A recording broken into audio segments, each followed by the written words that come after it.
All right, guys. So in the past, we've checked out the first generation iPhone. So I thought it would be fun to check out the first generation Apple Watch, which I have here. So this is the box it used to come in. They've kind of like slimmed it down now, but this is how massive the box was with the first original Apple Watch. This one specifically is called the Apple Watch Sport.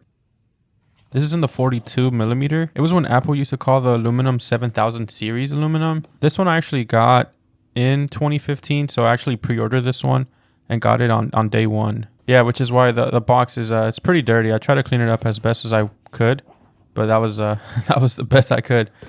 Whenever you open the box, you have the sleeve on the top, you know, the designed by Apple in California thing. And I'll do close-ups of all the little pictures so that way you guys can see them.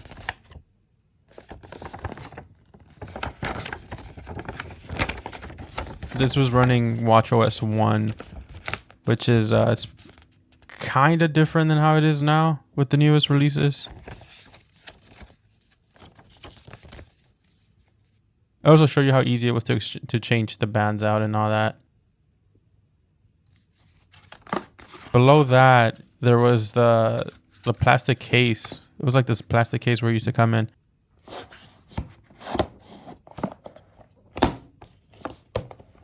And then that's the charger and the power adapter.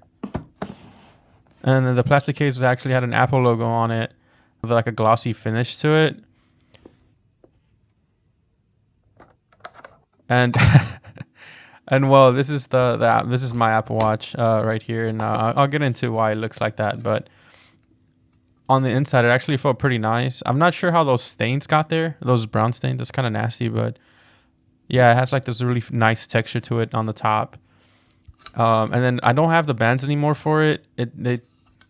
My watch actually got ran over. That's what happened to it. I let my wife borrow it, and this is how she returned it. So yeah.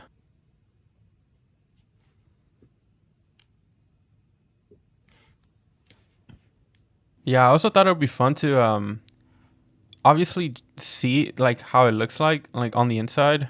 I'm not gonna do a complete teardown of this thing. I just want to kind of like remove the screen and then see how far we can get.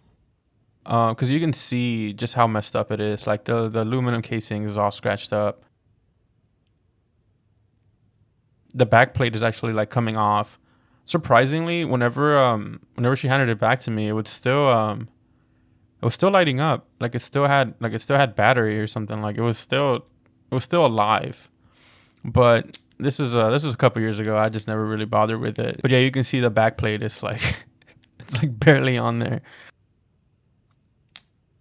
Yeah, so I don't think it's not even worth replacing, like fixing this. I don't feel.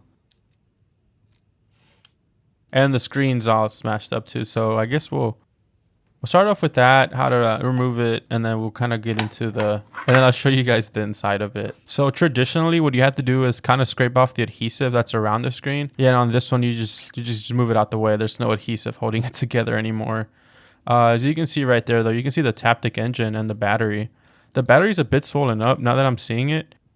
Yeah, at this point, I don't even care about really breaking it because, well, it I just wanted to get the screen off of it. So I'm using a lot of force actually to get that off. Eventually I just decided to just rip it off. Next thing I wanted to remove was the battery. So the battery, I tried using this like little guitar pick tool to get underneath it to try to lift it up, but that didn't work. It wasn't getting underneath it, so I just decided to use the spudger, and that actually did a better job of actually removing it from the casing. I thought I punctured it for a second, but it didn't. It wasn't punctured after all. It came out as a whole piece.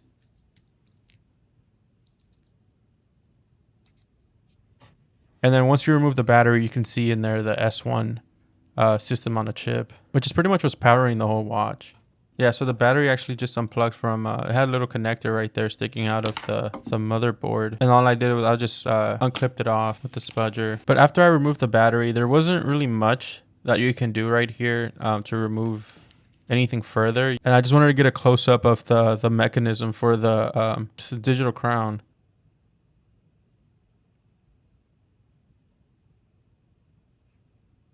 Yeah, so the back piece was it looks like it was held on there by adhesive too, which no longer worked.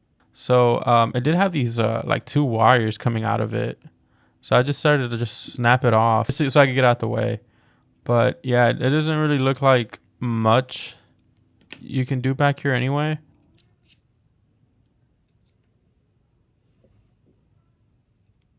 All things considered, like I was saying, this I'm surprised this watch even was in this kind of shape.